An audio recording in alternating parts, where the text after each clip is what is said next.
L'edat aporta experiència i és, per tant, un valor afegit. Amb aquest esperit hauran d'afrontar milers de treballadors la notícia que el govern espanyol ha confirmat avui i que els obligarà a treballar fins als 67 anys.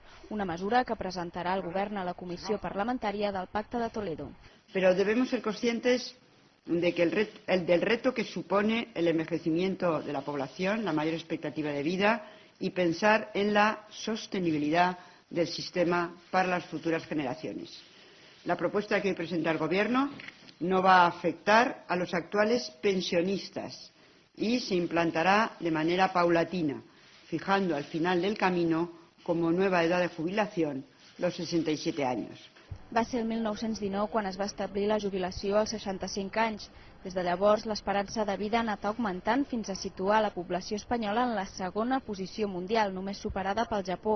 Amb aquesta dada era d'esperar un augment de l'edat de jubilació, tal com ha passat en altres països com ara Holanda o Alemanya.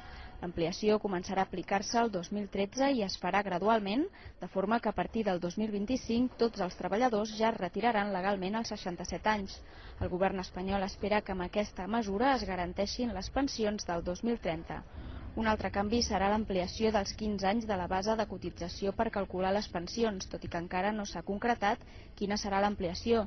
L'objectiu és que aquest còmput no perjudiqui les persones que no tenen feina els últims anys de la seva vida laboral.